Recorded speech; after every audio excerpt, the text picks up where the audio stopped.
verso 4. São 4 versículos. A epígrafe deste capítulo trata sobre a oferta da viúva pobre. Eu vou ler o primeiro verso de forma sucessiva, os irmãos farão uso do verso seguinte, tá ok? Todos encontraram? Podem dizer amém? E olhando ele, viu os ricos lançarem as suas ofertas na arca do tesouro.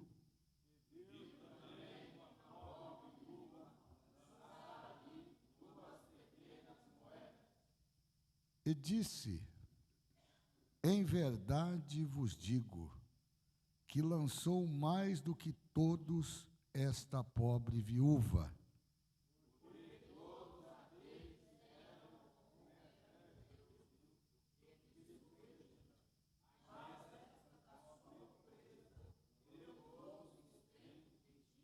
Vamos orar? Maravilhoso Deus e eterno Pai, somos agradecidos ao Senhor por todo o bem que o Senhor nos tem feito neste tempo. Nós te glorificamos pela vida da tua igreja, te glorificamos pela oportunidade de estarmos aqui, te glorificamos porque o Senhor tem sido bom e benevolente para conosco. E agora, Senhor, nós queremos pedir a inspiração do Teu Espírito Santo, para que tudo aquilo que venhamos tratar seja no propósito de glorificar e bendizer o Teu santo nome.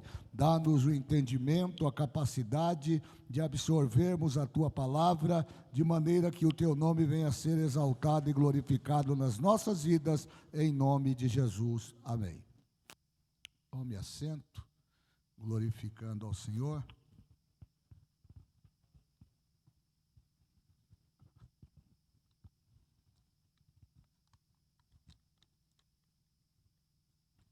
Glória a Deus. Irmãos, eu quero nessa noite começar afirmando que na Bíblia Sagrada a expressão generosidade, ela é tratada e tida como um princípio fundamental, o que significa dizer que a proposta trazida pela Bíblia Sagrada acerca deste ato é também atrelada ou atrelado àquilo que nós chamamos de um estilo de vida, e um estilo de vida cristão. E por quê? Visto que a generosidade,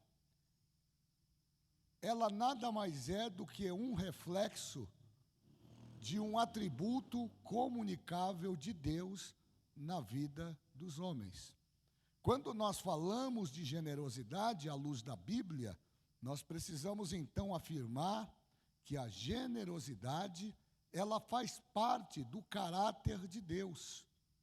E o caráter de Deus é formado pelos seus atributos, atributos que pertencem a Ele. Nós já discutimos aqui em algumas outras ocasiões a diferença entre os atributos comunicáveis e os atributos incomunicáveis. Logo, a generosidade, ela é, sem dúvida, um princípio fundamental que está atrelada ao caráter de Deus e, portanto, ela deve manifestar em nós, já que nós refletimos estes atributos comunicáveis de Deus na nossa vida, um estilo de vida cristão que venha se coadunar com aquilo que a palavra de Deus nos diz. E por quê? Porque a generosidade nada mais é do que a ambiência e o reflexo do amor de Deus. O amor de Deus está consubstanciado na sua generosidade. É por meio da generosidade que há a manifestação da graça. É por meio da generosidade de Deus que nós conhecemos o Instituto da Misericórdia. Todos estes atos ou atributos, eles formam este caráter divino e nos levam a refletir a manifestação e o cuidado de Deus na nossa vida cotidiana. E aí é muito interessante, porque é um coração que dá com alegria e não por obrigação, que prosperará e será abençoado. Pois quem ajuda o necessitado, entre outras coisas, está emprestando a Deus. Isso aqui é forte, irmãos. Quando eu exerço o meu papel de generosidade para atender o meu próximo, eu estou, no mínimo, emprestando a Deus, que vai me retribuir de acordo com a minha liberalidade. Nós precisamos entender que no ambiente ou na ambiência da generosidade, nós precisamos aprender a viver de milagres. Nós precisamos abrir mão da nossa mesquinhez, da nossa avareza, e precisamos, de fato, trilhar o caminho da generosidade e da liberalidade, porque desta forma, nós não só vamos refletir na nossa vida o caráter de Deus por meio deste atributo comunicável que a Bíblia chama de generosidade, como também estaremos cumprindo o mandamento bíblico de estender a mão para os nossos irmãos, em especial para aqueles que estão necessitados. O que a generosidade nos ensina no ambiente de vida espiritual?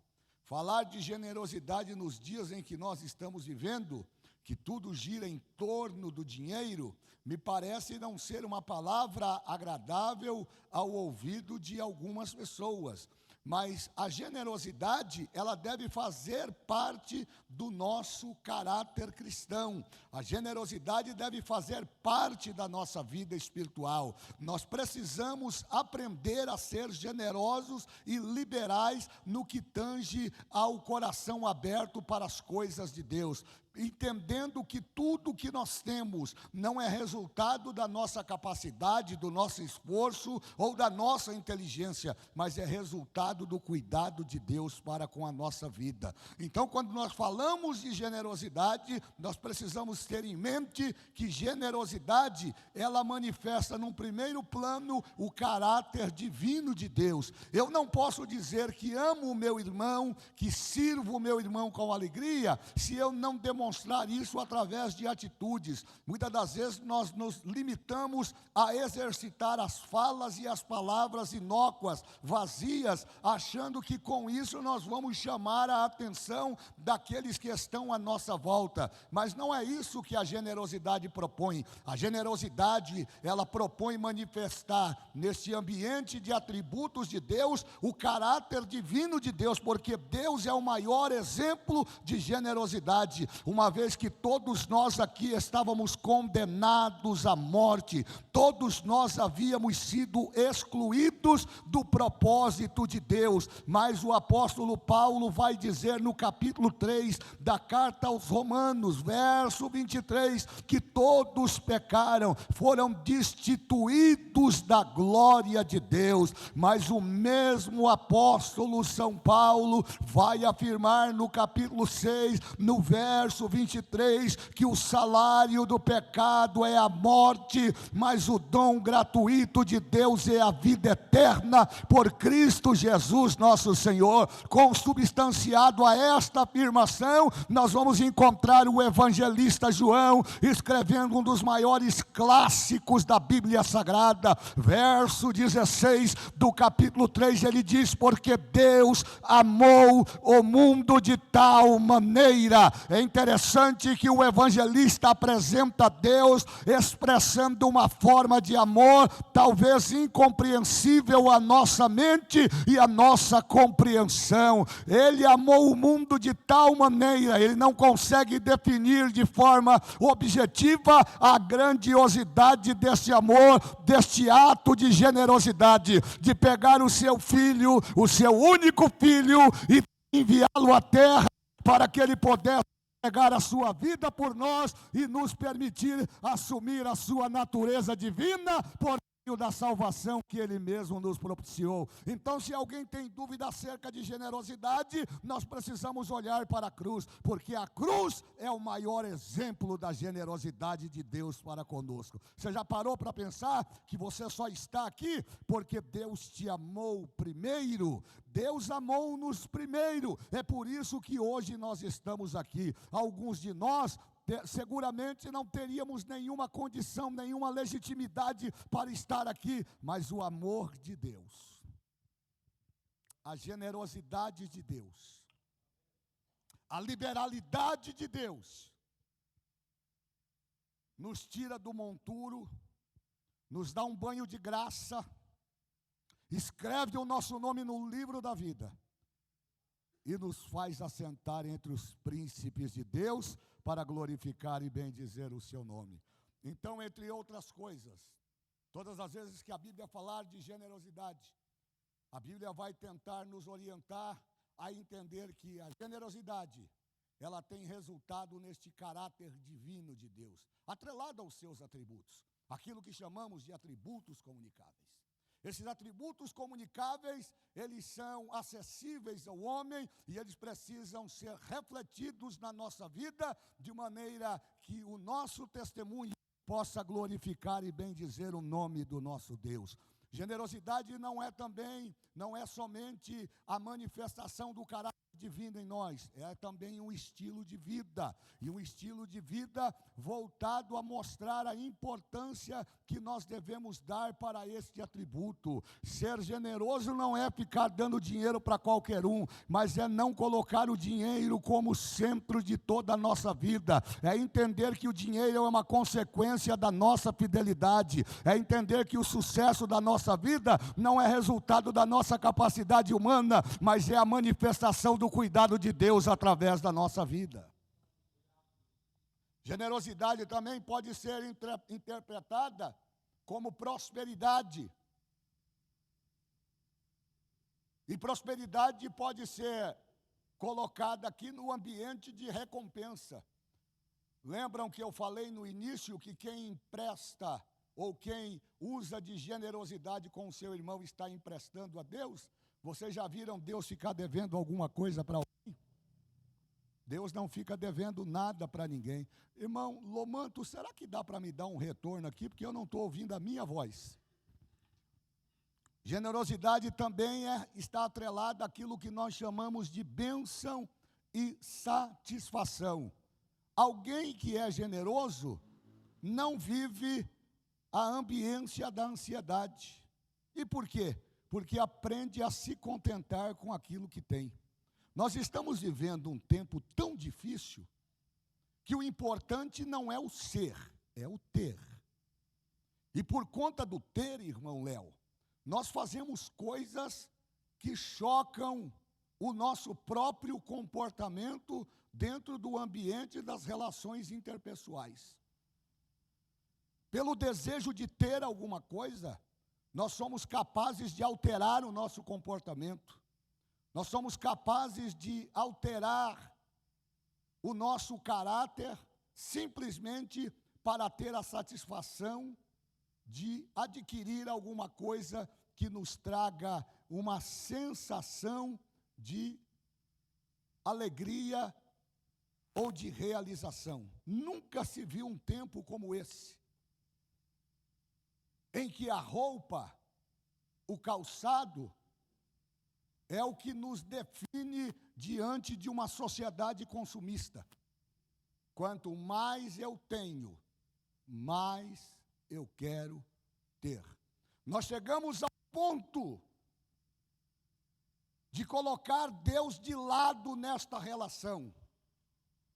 Nós corremos atrás dos nossos planos, não entendemos a importância ou a diferença, não conseguimos diferenciar o urgente do importante, nome do urgente, nós sacrificamos o importante, viramos as costas para Deus. Aliás, fazemos pior, colocamos Deus na estante da nossa casa, muitas das vezes representado lá pela Bíblia aberta no Salmo 91 ou no Salmo 23, colocamos Deus num processo secundário e só procuramos a Deus quando a gente está em algum apuro. E esquecemos que as coisas urgentes não podem atropelar as coisas importantes. As coisas urgentes precisam respeitar os padrões daquilo que é importante. Pastor, eu preciso trabalhar porque é urgente. Se eu não trabalhar, eu não como. Mas você precisa entender aquilo que Jesus escreveu, aquilo que Jesus afirmou no capítulo 6 de Mateus, verso 33: buscai primeiro o reino de Deus e a sua justiça, e as demais coisas serão acrescentadas. Nós não podemos alterar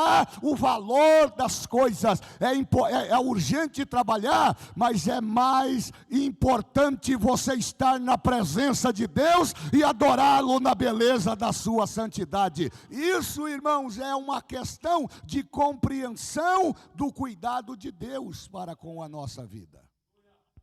Ainda não estou conseguindo ouvir retorno. Esse texto de Lucas que eu li para os irmãos, ele é um texto extremamente interessante, porque ele vai relatar a história desta viúva, que Lucas vai denominar de viúva pobre.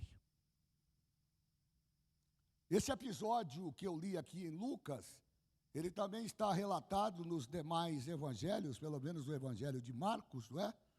No capítulo 12, se não me engano, lá a partir do verso 40, 41, Marcos também vai relatar dentro da perspectiva para quem ele está escrevendo o seu evangelho. E a Bíblia vai mostrar nesse episódio a existência desta mulher que está em uma cerimônia religiosa no templo. A Bíblia não revela o seu nome, não dá a ela um nome, não dá a ela uma identidade, mas o que nós temos de informação é trazido pelo próprio texto na fala de Jesus. Jesus a apresenta para nós, leitores da palavra, como sendo ela uma viúva marcada pelo estigma da pobreza. Não sou eu que estou dizendo, é o texto. Ela é apresentada por Jesus como uma viúva pobre. O que é que tem de interessante nesta parábola que pode nos fazer refletir sobre princípios de generosidade e de liberalidade? Todas as vezes que a gente olha para a Bíblia, nós vamos encontrar em diversos textos bíblicos situações análogas, semelhantes à história desta mulher. Por exemplo, se nós olharmos lá para o primeiro livro de Reis, não é? E aqui vai uma aula de pedagogia com muito respeito. Quando você usar a expressão livro de Reis, não é primeira Reis no feminino, é primeiro livro de Reis no masculino, para que a leitura seja compreensível. Não se aplica o feminino naquilo que está designado para o masculino. Então, primeiro livro de Reis, lá no capítulo de número 1, se não me falha a memória, versos 7 ao 15. Quem é que pode ler para mim esse texto? Esse texto é interessante.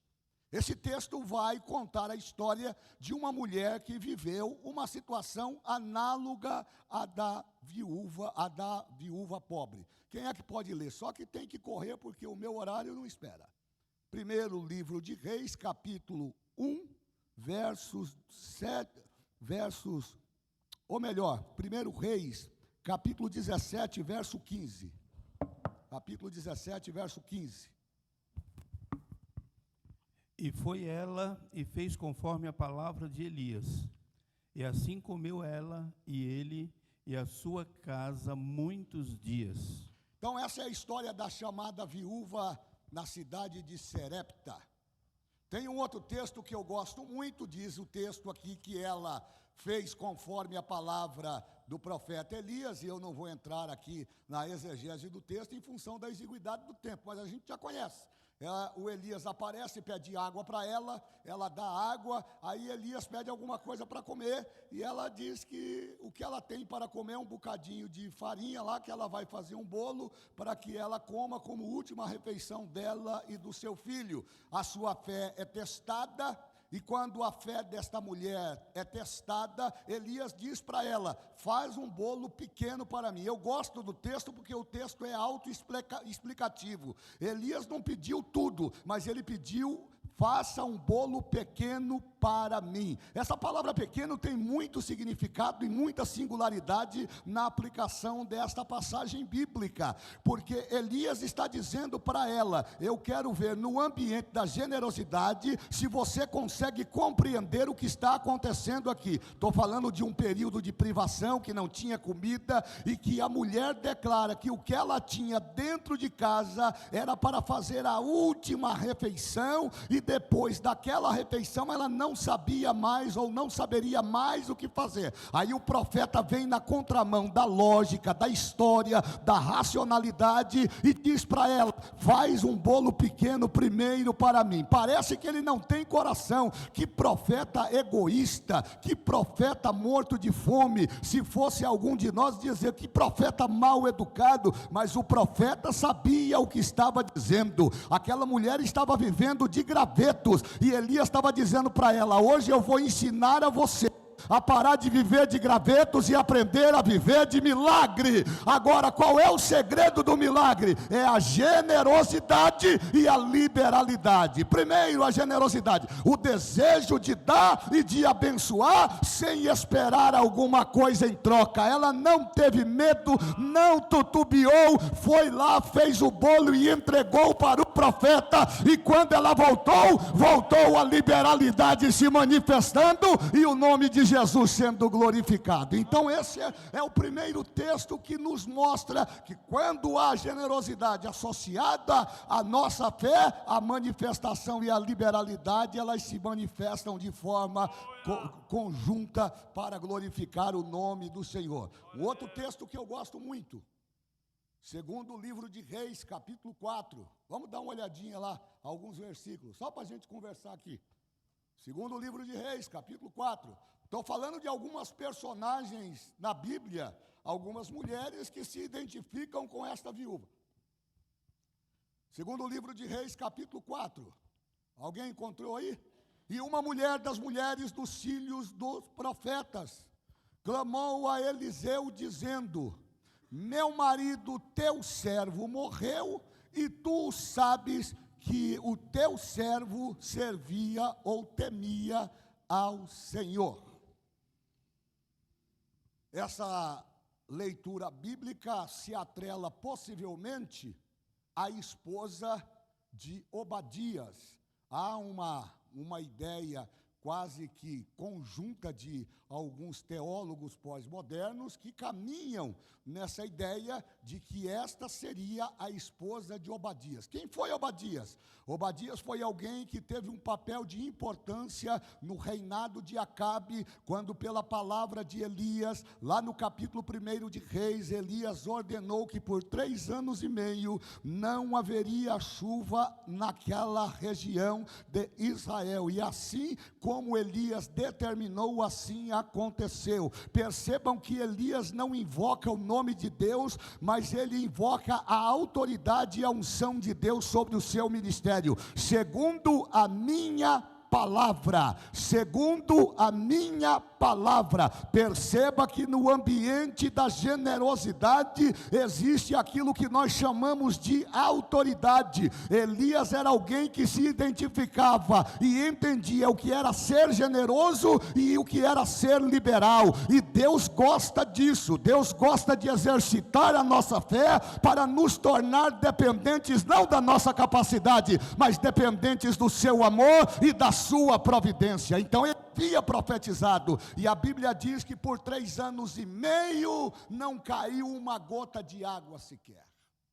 Acabe se vê desesperado, os animais morrem, as plantações vão ao colapso, não tem comida. Aliás, se tinha uma coisa que o povo de Israel temia, era a seca. Israel não tinha medo de guerra. Israel não tinha medo de inimigos. Israel não tinha medo de crise social, mas uma coisa que afetava o moral do povo era a ausência de chuva na terra. E por quê? Porque eles entendiam que todas as vezes que o céu se cerrava, era Deus dizendo alguma coisa. Era Deus dizendo, alguma coisa está fora dos trilhos, vocês precisam se consertar. Vejam que Israel vem num processo de decadência sobre o governo de Acabe e de Jezabel. Jezabel institui um culto dentro do palácio, dentro dos limites de Israel, que confrontam a santidade de Deus. Ela faz pior, ela passa a perseguir os homens e mulheres de Deus inseridos naquele contexto. Ela faz pior, ela começa a negociar as coisas espirituais, comprando as pessoas pelo seu grande propósito e interesse, no sentido de roubar a identidade do povo de Deus. Mas aí surge o Elias do Carmelo, que é uma exteriorização do João Batista lá no deserto da Judeia, e o Elias se manifesta dizendo, segundo a minha palavra, não cairá chuva por 3 anos e meio. A Bíblia diz que nesse cenário de crise, de desestruturação, quando não tinha o que comer, irmão Ramon, aparece o Obadias. Por quê? Porque Jezabel havia mandado matar os profetas de Deus. E Obadias tem um papel fundamental. Ele pega alguns profetas do Senhor e ele esconde esses profetas. Perceba a importância da generosidade. Eu não quero falar da essência do milagre em si, mas eu quero falar da atitude de Obadias, generosidade. No momento onde não tinha comida, no momento onde ninguém sabia o que fazer, no momento em que as pessoas perderam a identidade com relação às coisas espirituais, eis que tinha alguém generoso na brecha, que viu a necessidade dos seus irmãos e no momento da adversidade socorreu e estendeu a sua mão. Diz a Bíblia que Obadias escondeu esses homens e os alimentava com pão e água todos os dias. Mas pastor, como é que pode isso? Não tinha comida. Meu irmão, não fique procurando o caminho para aquilo que Deus já determinou. O que Deus quer de você é a tua fidelidade. O milagre quem vai fazer é Ele. Milagre não se explica, em milagre se acredita para a glória do nome do Senhor. Este comportamento deu agora crédito a esta mulher. Eu vejo alguns pregadores dizendo que Obadias foi alguém que se preocupou muito com a igreja para serem levados ao mercado de escravos, para trabalharem para os seus credores, algozes, detentores da dívida, como forma de satisfação daquilo que o marido falecido havia deixado. Essa mulher não tinha um escape imediato, aquilo que nós chamamos no mundo do direito pós-moderno. Ela não tinha uma porta sumaríssima, um socorro eminente, pastor Davi. Mas ela lembrou aquilo que a gente pouco explora na Bíblia. Ela lembrou, pelo exercício da fé, do ato de generosidade demonstrado por Obadias. Ela poderia ter ido no rei, se fosse nos nossos dias, iria lá no banco, falar com o gerente. E tem coisas que no ambiente da adversidade, não adianta você ficar terceirizando e procurando quem não pode te ajudar. Tem um monte de gente frustrada dentro da igreja, porque deixa de acreditar no milagre de Deus para ficar recolhendo graveto no meio do caminho. Diga aí para o teu irmão, para de recolher graveto e aprenda a viver de milagre. Ela lembrou, pastor, mas aonde está na Bíblia? Não, eu estou fazendo uma exegese do texto. O texto me dá autoridade para sugerir e para pensar desta maneira. E por quê? Porque ela teve uma atitude, ela se lembrou da história do marido marido e falou: bom, ele não trabalhava para qualquer um, ele trabalhava para Deus, representado por Elias, o profeta. Eu vou lá na porta do Elias, lá na igreja, porque seguramente ele tem alguma coisa para me dizer. Irmãos, Deus nunca despediu ninguém vazio. Se você tiver fé, Deus vai te dar a resposta que você está buscando. Imagina a cara do profeta chegando a esposa do obreiro morto, e ela já chegou descarregando. Põe o texto lá para mim, não tira o texto não, só para a gente poder acompanhar aqui a ideia. Capítulo 4 do segundo livro de Reis, ela já chega fazendo uma afirmação, trazendo uma notícia acompanhada de uma afirmação. Olha lá, e uma mulher das mulheres dos filhos dos profetas, ela era esposa de um obreiro, e estava todo mundo no mesmo ambiente. Ela se apresenta diante do profeta. Olha a expressão do texto. O verbo clamar aqui está condicionado à condição de um pedido exclamativo de socorro.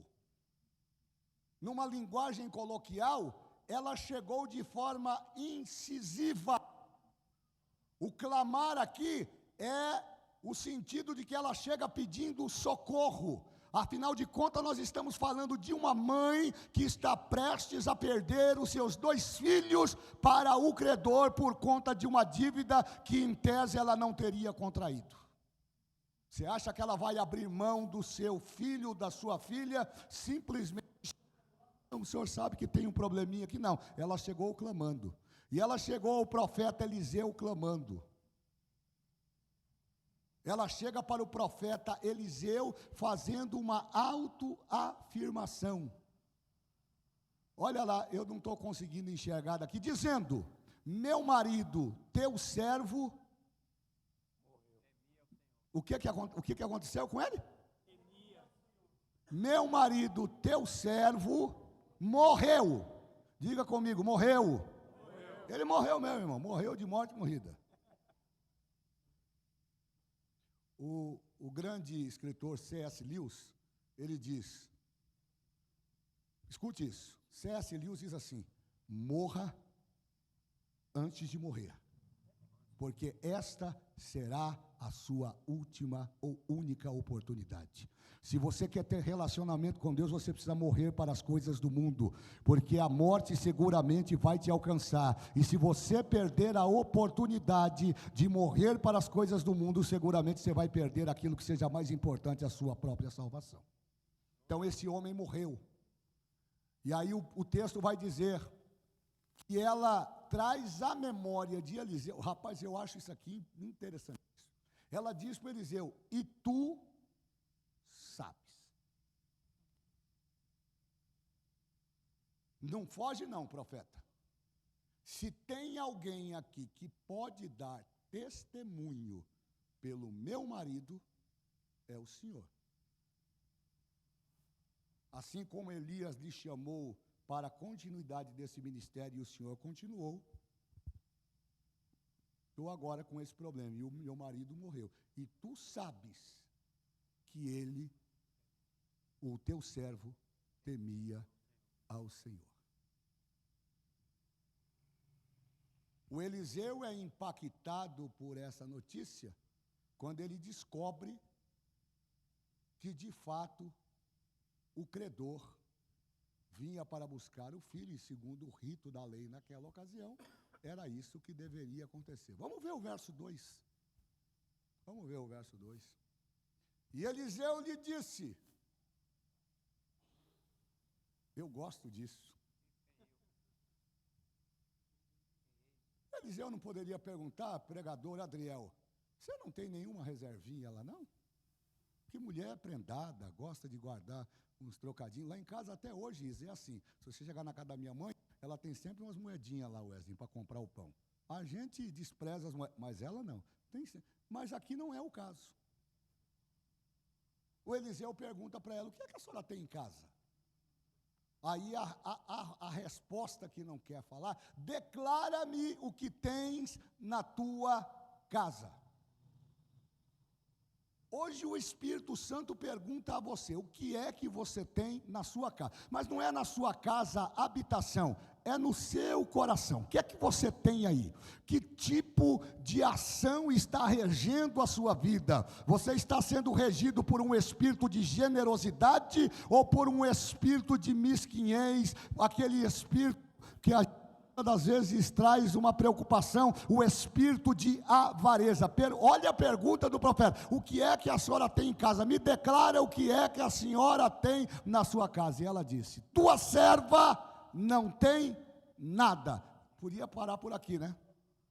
Podia parar por aqui, né? Já que ela falou tua serva não tem nada, ela não estava entendendo que no ambiente da generosidade do seu marido, aquilo que ela achava que não era nada para ela, era tudo para Deus fazer um milagre. Aí ela mesmo responde: tua serva não tem nada em casa, vírgula, senão uma botija de azeite. Diga aí para o teu irmão: para Deus fazer o milagre, Ele precisa de duas coisas: da tua fé.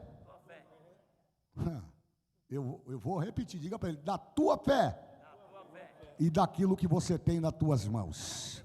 Irmão, para com esse negócio de achar que o anjo vai vir, vai colocar um saco de dinheiro na sua porta. Para com esse negócio, irmão. Levanta cedo, lava o rosto, toma um café forte, pega o trenzão de Morato, sai buscando o caminho, porque Deus vai abrir a porta e vai fazer um milagre e se manifestar na tua vida para glorificar o nome de Jesus. Bom, já que a senhora tem uma botija de azeite, verso 3 do capítulo 4, olha o que é que o profeta diz para ela. Generosidade isso aqui.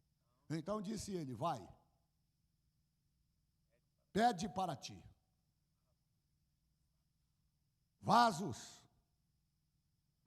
E os vasos têm que ser o quê, pastor Davi? Não tem que ser emprestado, tem que ser vazio. Porque Deus não faz nada pela metade. O que Deus faz tem essência, tem alicerce. O que Deus faz, Ele faz para glorificar o nome dEle. Olha a determinação do profeta: vai, pede vasos emprestados, e ele conclui: a todos os teus vizinhos, vasos vazios. E depois ele diz: não pouco. O que o profeta estava dizendo? Que Deus vai fazer, vai marcar a tua vida de uma forma tão extraordinária, que quem vê não vai entender e não vai acreditar. Alguém poderia dizer: mas os vasos já estavam pela metade. O profeta queria mostrar que quando Deus faz milagre, Ele não faz milagre para enaltecer o homem, Ele faz milagre para enaltecer aquele que confia nele e aprende o princípio da generosidade. Era como se o profeta, instruído por Deus, estivesse dizendo para ela: aquele bocadinho de pão e aquele pouquinho de água que o teu marido juntou lá alimentando os meus profetas é o suficiente para que eu possa retribuir. Quem ajuda o próximo empresta para Deus, e Deus não fica devendo nada para ninguém. Traz vaso vazio, não pega pouco não, pega bastante, porque você vai ver o que eu vou fazer. Generosidade, diga comigo: generosidade. Abre as portas da liberalidade.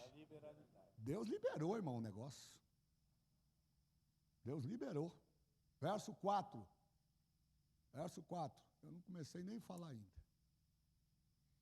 Vocês conhecem o texto? Ela entra, fecha a porta sobre si, sobre os seus filhos, e deita o azeite em todos aqueles vasos, e põe à parte o que estiver cheio. E assim ela fez.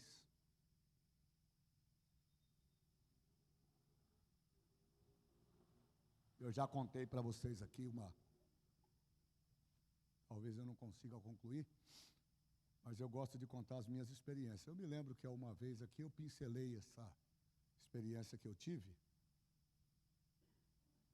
Eu estava fazendo, eu acho que é importante, o Espírito de Deus me trouxe à memória isso. estava fazendo o 2º ano na faculdade de Direito, e eu tenho mais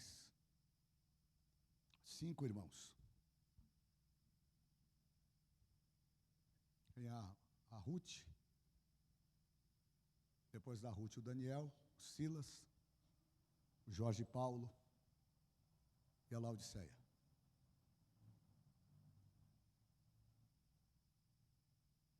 O meu irmão Daniel, na época, trabalhava numa empresa metalúrgica ali na Vila Anastácio, chamada Mizuna. Era uma empresa japonesa.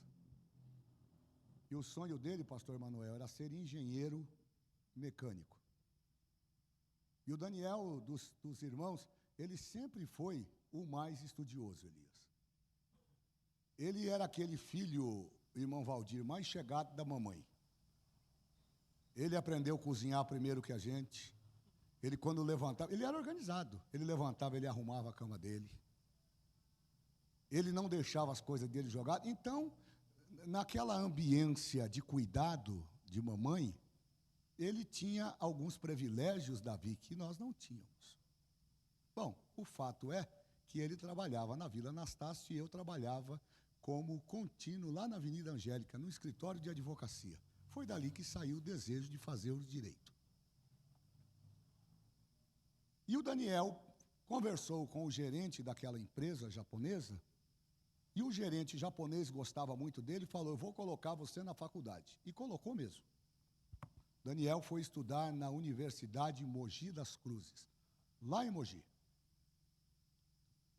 O gerente operacional da empresa dele chamou ele e falou: Daniel, como é muito longe, nós já temos outros funcionários que fazem a mesma universidade, e você vai estudar. Nós vamos colocar você num plano da empresa para que você possa utilizar o transporte que é pago pelos alunos. Os alunos, então, rateavam o valor do ônibus e, no final do mês, descontava-se no pagamento. O gerente falou para ele: a parte que lhe cabe nós vamos pagar. E o Daniel foi fazer a faculdade. Naquele mesmo ano, eu fui para Mogi das Cruzes, mas não para a Universidade de Mogi. Eu fui para a Universidade de Brás Cubas. As duas universidades são separadas pelo trilho do trem. A Universidade de Brás Cubas fica do lado de cá e a Universidade de Mogi do lado de lá. Para quem vai de trem, é muito mais fácil estudar na Universidade de Mogi, que você já desce na porta da universidade. Quem estuda do lado de cá tem que andar um certo pedaço da estação até chegar na universidade. E aí, começa a se fazer a faculdade. O Daniel saía às 10h30, pegava o ônibus fretado, que era o fretadão, e ele descia num ponto muito próximo, num bairro lá perto da casa de mamãe, chamado Vila Anastácio, e de lá ele pegava o ônibus para a nossa casa. Mamãe mora até hoje ali na Vila Jaguara, e seguramente ele sempre chegava mais cedo. Eu não. A minha vida era sofrida, Romão. Era sofrida. Eu tinha que pegar o trem dos estudantes para ir, Davi, e o trem dos estudantes para voltar. Eu vejo aqui alguns irmãos reclamando, pastor Manuel, da qualidade dos trens, mas não é um ordinário mesmo? Trem agora tem ar-condicionado, Cleberson. 60 tem é um estofado. Eu peguei o trem na época que era um plástico duro, que você tinha que segurar a porta na mão para ela não cair, porque um abria e as outras também abria tudo junto, e ficava aquele negócio, e na hora de fechar, fechava só uma parte e a outra ficava aberta. Então, para ir, a gente ia socado, amontoado, porque é a hora do pico, hora do rush, e para voltar, o trem voltava vazio. Mas qual era o problema de ir? O problema de ir, irmã Wanda, é que a gente ia esmagado, não dava nem para respirar. Sem contar com aqueles camaradas que quando levantava o braço, você já morria antes de morrer. Quando voltava, era pior, porque o trem voltava vazio. Mas aí nós tínhamos os problemas dos arrastões. Eles entravam em 8, 10 dentro do trem e saía fazendo um estrago. Eu vi com esses olhos aqui pessoas serem lançadas para fora da composição com o trem em movimento. E naquele tempo não tinha celular para ostentar. Não tinha tênis caro para ostentar. As pessoas tinham male-male uma marmita que ele levava para almoçar, porque não tinha esse negócio de almoçar em restaurante, ficar fazendo birra, eu não como isso, eu não como aquilo. Era feijão, arroz e chuchu, irmãos. E eu não vi ninguém morrer de fome. Eu não vi ninguém arrebentado, não vi ninguém perder a sua fé. E aí o que acontecia? Era uma luta. Porque nós, em esse número de irmãos dentro de casa, então era a lei do mais forte. Quem chegar primeiro será o beneficiado. Mamãe preparava a janta. Imagina uma casa com 4 homens e uma mulher. É um estrago, irmão. É um estrago. Trabalho o dia todo, quando você chega em casa, estou falando no tempo do Lodebar. O Daniel era o penúltimo a chegar e eu era o último. E o meu irmão desenvolveu uma prática. Hoje a gente ri, a gente conversa sobre isso, Isaías. Hoje a gente ri. Esses dias lá no aniversário da mamãe, nós rimos muito. Que eu tinha vontade de pegar ele, pastor. Coisa de irmão mais velho. De socar ele. Que o Daniel era o penúltimo a chegar. E quando ele chegava, ele não tinha o princípio da generosidade e da liberalidade. Era mais ou menos assim, ema, cada um com seus problemas. Então ele chegava em casa, a mãe deixava a janta nas panelas, ele fazia um arrastão, irmãos. E eu vinha no trem, descia lá na estação, olhe para mim aqui, irmão, isso aqui é experiência. Descia lá na estação da Luz, pegava o metrô até a República, descia ou na República, no Anhangabaú, e pegava o ônibus Vila dos Remédios, que saía da Xavier de Toledo, lá perto do Teatro Municipal, e ficava olhando no relógio. Meu Deus, que aconteça alguma coisa, que fure o pneu do fretado, para eu chegar. Nunca deu certo. Toda vez que eu chegava, era aquela cena dolorosa, irmãos. Olhava para a pia, quando a gente entrar na casa da mamãe, a pia fica do lado, entrando, fica do lado direito. Você olhava, as panelas tudo amontoadas. E naquele tempo a gente estava numa prova, irmã Sueli. Sabe o que é prova? Sabe quando eu digo prova? A prova que eu estou dizendo aqui é aquela que quando você abre a geladeira, só tem garrafa PET cheia de água. Aliás, a minha mulher está aí, ela sabe. Se você quer arrumar briga comigo, é botar garrafa PET cheia de água na minha geladeira. Eu fiquei tão frustrado com isso, que na minha casa é proibido. Não, pastor, é para juntar água gelada. Vai juntar água gelada na tua casa, na minha não. Tempo da prova já passou. E aí eu chegava, e era aquela cena dolorosa. Um dia eu fui trabalhar, e eu falei, hoje eu vou resolver esse problema. Eu vou dar uma lição nesse cabra que ele nunca mais vai esquecer. Ele vai ver o que é dormir com fome. E eu fiz um plano, irmão, que não tinha o que dar errado. Era aquele plano infalível. Era executar e depois deitar com a barriga para cima e dormir o sono do justo. E eu me preparei, irmão Alex. Saí um pouco mais cedo. Fui para a faculdade, cheguei mais cedo e falei, hoje eu vou assistir a primeira e a segunda aula e vou matar o segundo período. Significa dizer que 8h30 eu estou dentro do trem. Se eu estou 8h30 dentro do trem, até 9h30 eu estou lá no centro da cidade. Vou chegar em casa seguramente antes das 10. Hoje ele vai ver. E a mãe aquele dia, ela falou, eu vou fazer uma costelinha. Não sei o que tinha acontecido lá, apareceu um dinheirinho lá e fazia tempo que não comia uma costelinha do porco. Falei, é hoje. Já pensando numa farinha que eu tinha lá, meia temperadinha, pastor Juscelino, uma pimenta, que eu gosto de uma pimenta. Falei, meu Deus. Fiz tudo direitinho, irmãos. Lá em casa a gente tem um código até hoje, pastor Carlos. O último que chega, deixa a luz de fora acesa, para sinalizar que ele chegou. Se a luz estiver apagada, depois você edita esse negócio aí, que isso aqui é um segredo. Eu cheguei, a luz apagada. Eu falei, ué.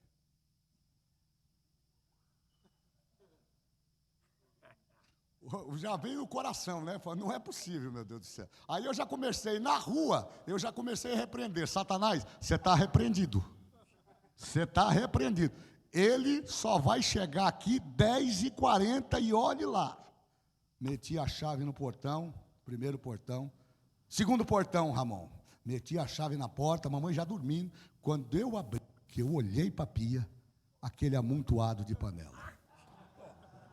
Vocês estão rindo porque não é com vocês.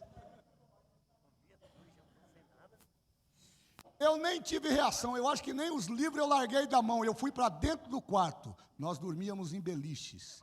Quando eu olhei para cima, ele estava com a barriga para cima, dormindo o sono do justo. Aí eu acendi a luz assim, sem palavras, eu queria brigar. Aí eu acendi a luz e ela falou, nossa, você chegou mais cedo? Eu falei, não, eu que pergunto para você, o que você está fazendo aqui? Ele diz, não, é que hoje eu fui dispensado dos trabalhos na faculdade, vamos apresentar o trabalho a semana que vem, então o professor cancelou a aula. Eu falei, quer dizer que você não foi para a escola? E você não avisou nada? Não, porque tinha que avisar alguma coisa. Aqui é uma experiência minha, que eu aprendi o valor da generosidade.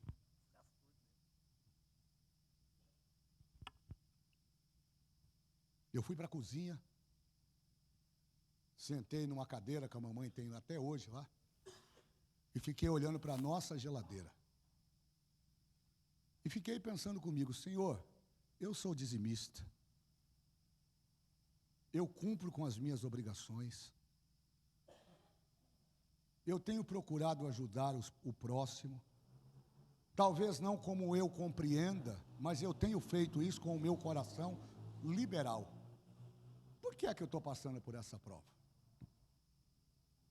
E aí eu abri a geladeira. Quando eu abri a geladeira, que eu olhei para a nossa geladeira, tinha uma latinha de massa de tomate elefante. Isso aqui acho que nem existe mais essa marca, né? O Juscelino, que é dono de mercado lá, sabe. Tem ainda esse trem? Tem aí, latinha de tomate, que era uma lata maiorzinha e outra menorzinha. Tinha uma latinha lá pela metade do caminho, derrotada. As garrafas de água para tudo quanto é a repartição da geladeira. Aí quando eu abri a gaveta, Davi, que a gente coloca as verduras, estava cheio de garrafa também. Aí eu tomei uma atitude, Valdir. E eu estou falando isso aqui porque Deus vai fazer alguma coisa na vida de algumas pessoas aqui nessa noite. Vocês podem até rir aqui do que eu vou dizer, mas eu fechei a geladeira, fui no quarto, peguei a Bíblia, li o capítulo 28 do livro de Deuteronômio. Depois eu vou pedir para você ler. Que negócio que é esse? De que eu sou abençoado e não vivo da bênção que eu prego. Diz o capítulo 10 de Provérbios, verso 22, que a bênção do Senhor enriquece. E ela não acrescenta dor. Que conversa que é essa? Eu estou dizendo que Deus abençoa e eu estou gemendo. Está errado. Abri a geladeira com a Bíblia na mão. A Bíblia na mão, puxei a porta, ajoelhei, botei a cabeça dentro da geladeira e olhei de cima para baixo. E comecei a repreender o espírito devorador que estava naquele ambiente. No que eu comecei a orar muito alto, e lendo a Bíblia e orando, Aguinaldo, acordou o obreiro. O obreiro desceu, quando ele saiu, que ele entrou na cozinha, ele falou, rapaz, você endoidou mesmo? Você está orando pela geladeira? Aí eu já dei uma má resposta para ele, ele correu para o quarto e eu continuei. E repreendi, puxei a geladeira, expulsei o demônio que estava atrás do motor, falei, vai que esse miserável sai daqui e vai para trás, não vai ficar aqui não. Puxei de um lado, puxei do outro, aí eu acordei todo mundo, aí foi uma confusão, meus irmãos tudo brigando, não, precisa dormir, tem que levantar, você fica quieto, que eu estou conversando com Deus, e papai vai ouvir a minha oração. Terminamos, fui dormir. Ao lado da nossa casa, ao lado é parede, como é que fala quando é a parede germinada. Morava a diretora de uma escola, por nome Madalena, ela já dorme no Senhor, essa senhora. Ela era diretora de uma escola do bairro. E naquele tempo o governo do estado que era o governo Mário Covas, dava alimentos para as escolas para fazer a merenda, mas uma comida de qualidade mesmo, não era essas coisas que você vê hoje aí, não. Era uma coisa fina. E eles receberam uma carga, Adriel, muito grande de alimentos, e a Secretaria de Educação daquela região autorizou que as diretorias das escolas naquele entorno fizessem a distribuição para a comunidade. E deram muito alimento. Tudo que você possa imaginar, irmão. Tudo que você possa imaginar. Até bolachinha veio. E aí eu estou de manhã em casa, Valdir. O quarto da mamãe fica de frente ali para a rua e o nosso no fundo. E eu estou ouvindo alguém gritando, Germana! Ô, Germana! E nada da minha mãe. Daqui a pouco a minha mãe abre a janela e fala, oi, tudo bem? E ela diz, olha, vem cá, porque eu quero te entregar um negócio que eu trouxe da escola, chamei ontem à noite, mas você não saiu. Aí a minha mãe olhou aqui, mamãe contando para mim depois, ela disse que olhou aquelas sacolas no pé do portão, ela falou, nossa, o que é? Não, vem aqui pegar, Germana, é para você, para os meninos aí, vem aqui pegar. Aí a minha mãe cai na besteira de falar, não precisa. Eu ouvi, eu falei, ela não está falando isso. E aí a Madalena insistindo, não, Germana, vem aqui, porque tem hora que Deus está falando com você e você fica fazendo manhinha, fica com conversinha, será que é comigo mesmo? Não, não é comigo não, é com tu. Aí a minha mãe não precisa, aí eu dei um grito lá do quarto, precisa sim, mãe, precisa sim, e já saí que nem um foguete. Quando abri o portão, peguei aquelas sacolona pesada, estou vivendo, contando o que eu vivi, experiência minha. Mamãe ajoelhou embaixo da pia onde a gente guardava os mantimentos, guarda até hoje. E aí, pastor Carlos, ela começou a guardar. E ela foi guardando. E ela foi guardando. E ela foi guardando. Aí ela falou assim para mim, Davi, tira aquelas tapaueras ali do outro lado, porque aqui já encheu. Eu olhei para a sacola e falei, mãe, não encheu não, deve ter espaço. Não, meu filho, já encheu. Aí tirei as tapaué, irmão, pastor Carlos. Aí ela foi colocando. Fomos colocando. Aí esvaziou a primeira sacola.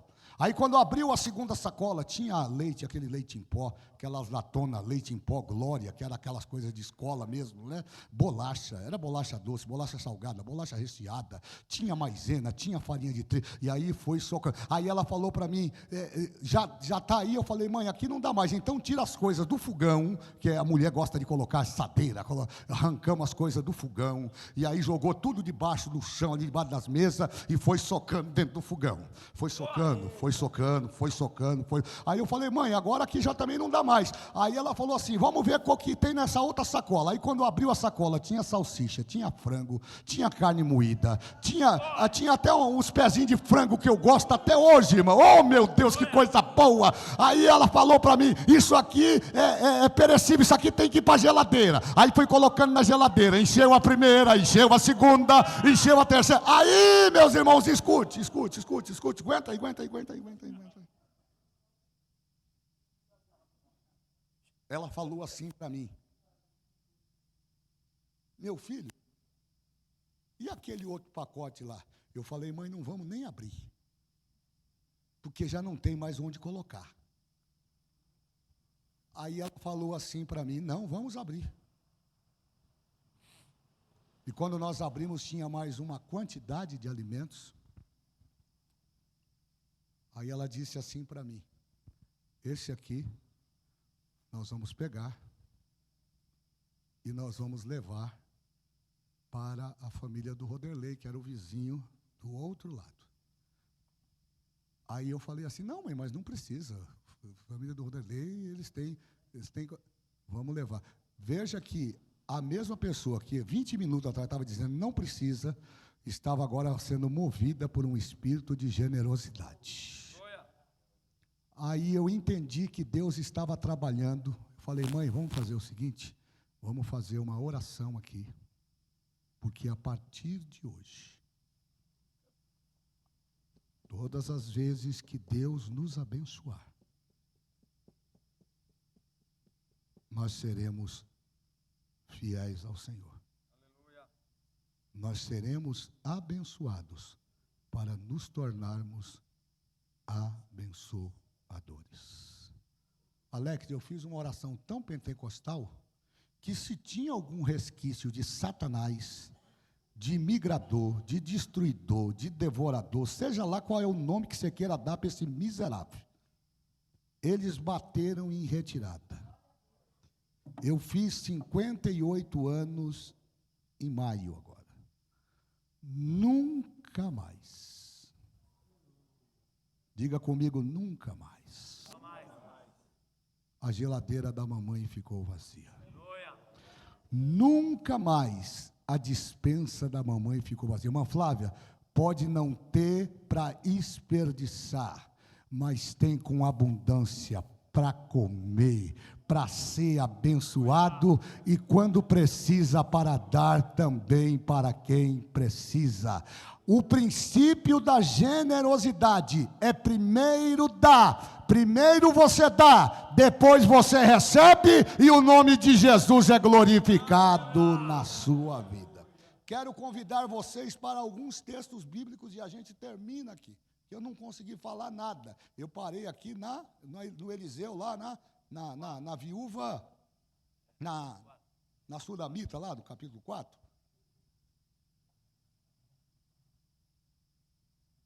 Abra para mim a sua Bíblia. Pastor, por que eu tenho que ser generoso? Porque você tem que ser, ué. Provérbios 22 e 9.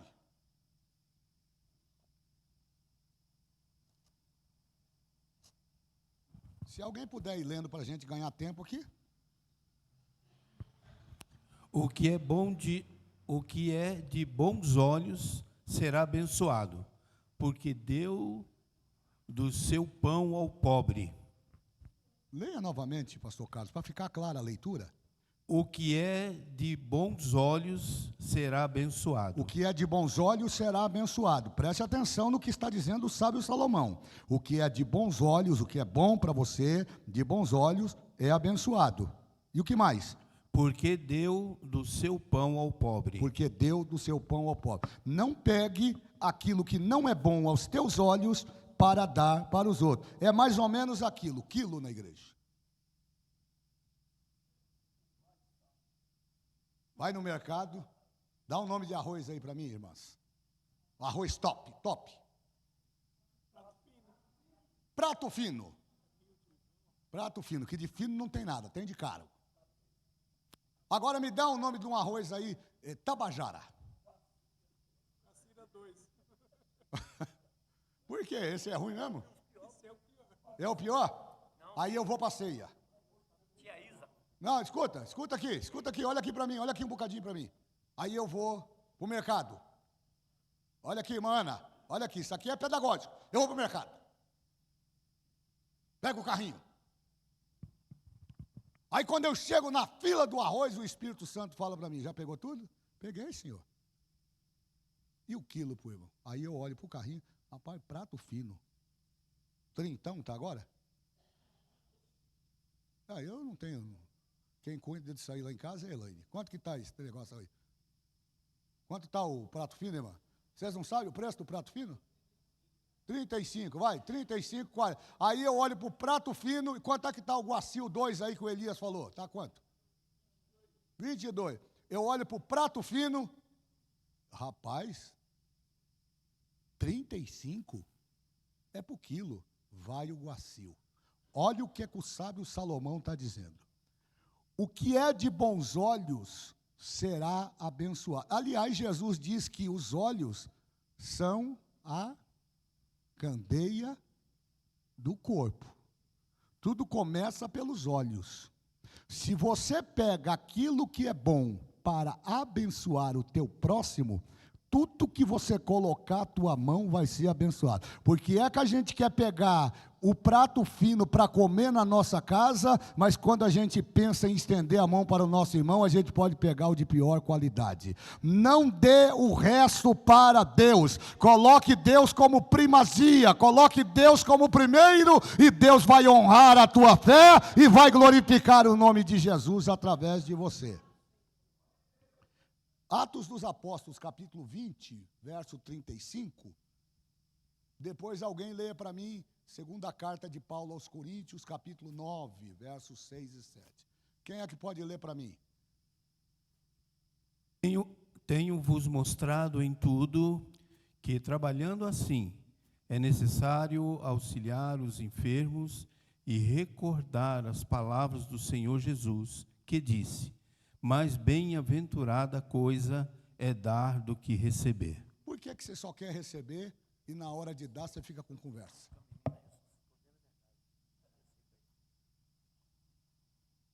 É o negócio da oferta. É uma coisa que me incomoda.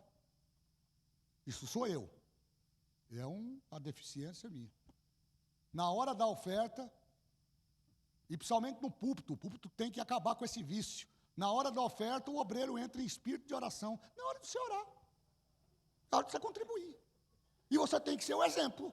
Porque o povo está olhando para você, está vendo aquilo, é um avarento.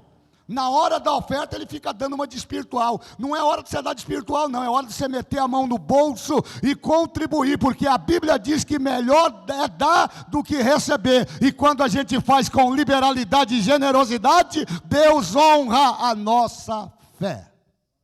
Tem mais. 2 Coríntios, capítulo 9, verso 6 e verso 7. Vamos lá, segunda carta de Paulo aos Coríntios.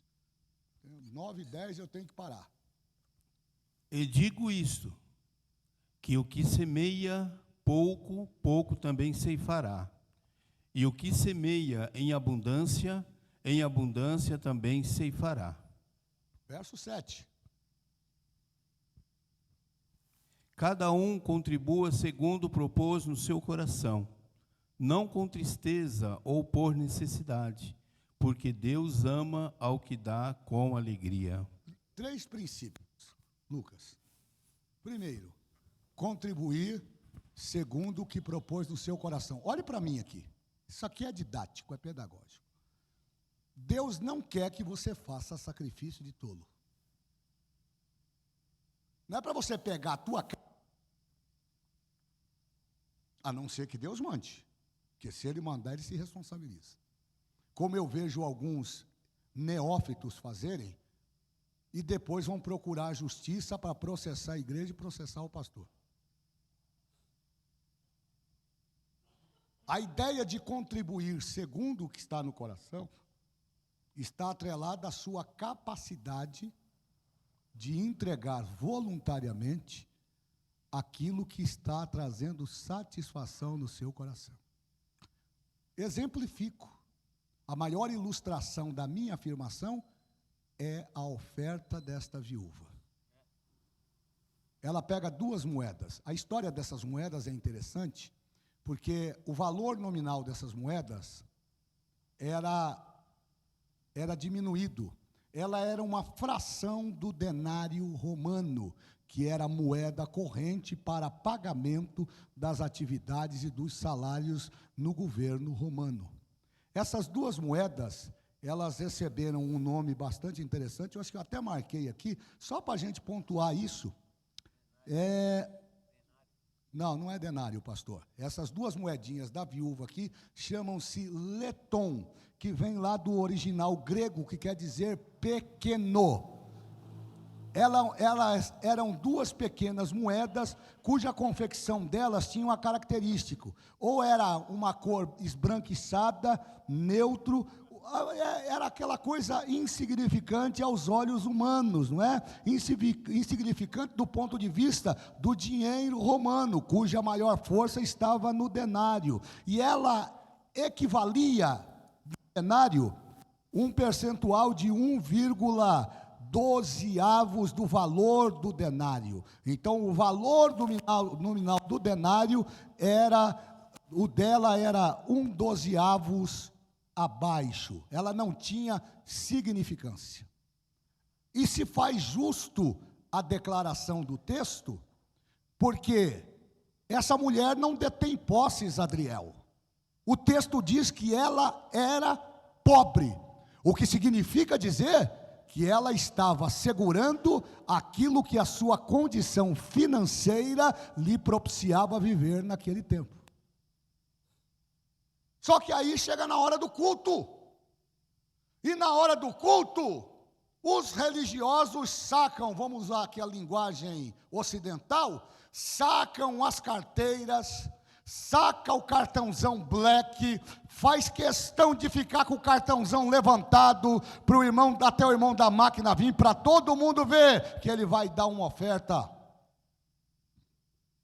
Mas é só para impressionar.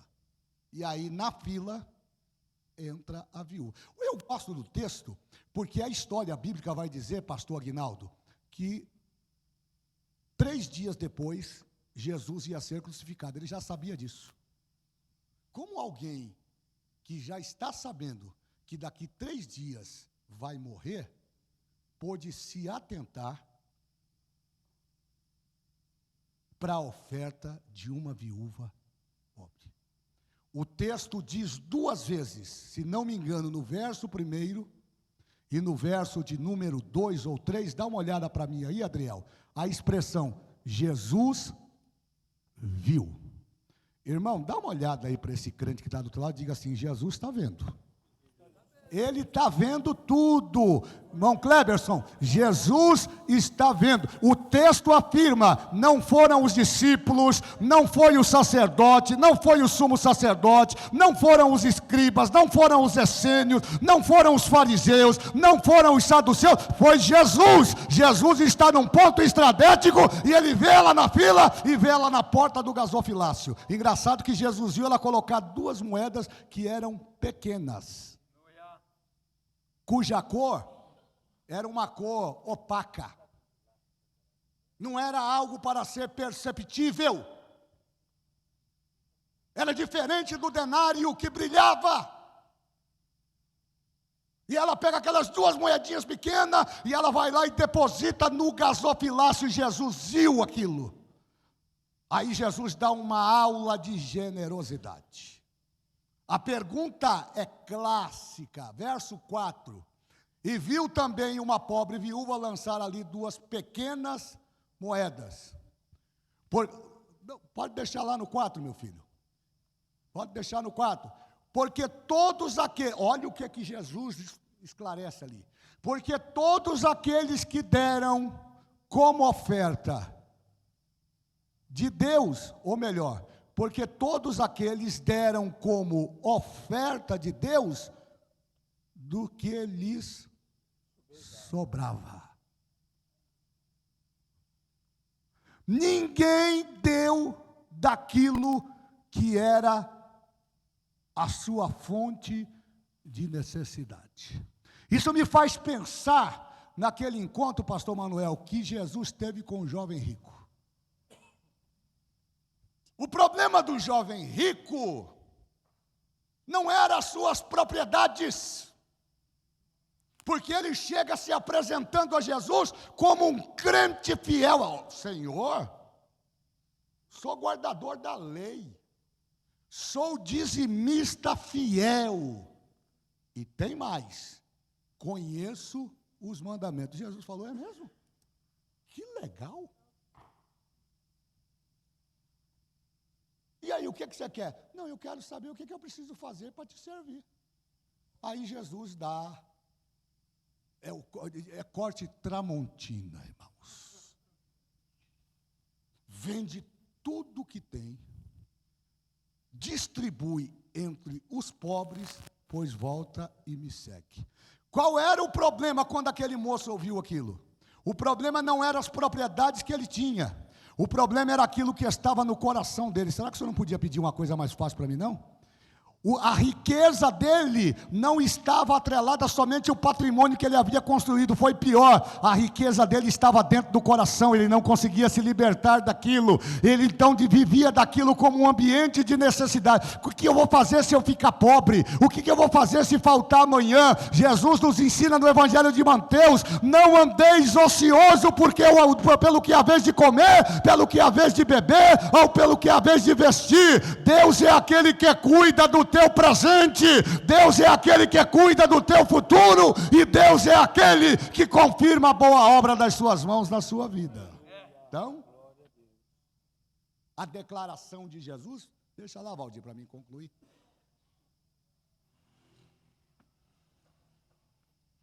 Porque todos aqueles deram como oferta de Deus do que lhe sobejava ou do que sobrava. Mas esta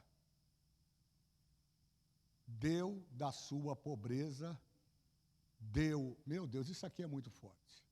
Jesus faz questão de destacar da vida de precariedade, porque vai contra um princípio da lei. Essa mulher deveria ter sido assistida. A lei mosaica exigia isso. O cuidado com os órfãos e com as viúvas. Ela era uma viúva, e pelo jeito uma viúva abandonada, porque ela se tornou pobre. A ideia da viúva não era se tornar pobre, mas ela, por falta de assistência, se tornou pobre. Aí Jesus encerra dizendo: mas esta deu da sua pobreza, deu todo o sustento que tinha. Todo o sustento. Significa dizer, o irmão Ramon, que depois daquilo, ela ia morrer de fome. Morre de fome, irmão? Eu pergunto para você, morre de fome? Não. Quem é generoso? Não. Não? Então vamos dar uma olhada aqui. Capítulo 11 de Provérbios, verso 25, e eu paro aqui, terça-feira eu continuo isso aqui. Capítulo 11 de Provérbios, verso 25. A alma generosa engordará, e o que regar também será regado. Pronto. Você quer ser abençoado? Abra a tua mão, dê primeiro e você vai ver o que é que Deus vai fazer depois. Agora a gente fica aqui, irmão, estou gritando e esgoelando. Esse dia teve um irmão abençoado, não, esse pastor só fala em dinheiro. Eu vou falar do quê?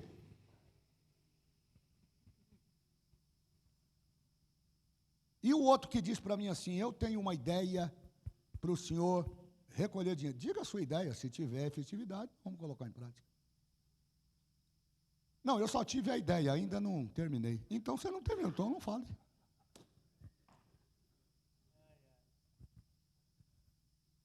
Termino agora de verdade. 2 Coríntios, capítulo 8, verso 1 e 2, e aqui eu termino. Vou até marcar para eu não esquecer. Segunda carta de Paulo aos Coríntios, capítulo 8, verso 1 e 2. Davi, também, irmãos, vos fazemos conhecer a graça de Deus dada às igrejas da Macedônia.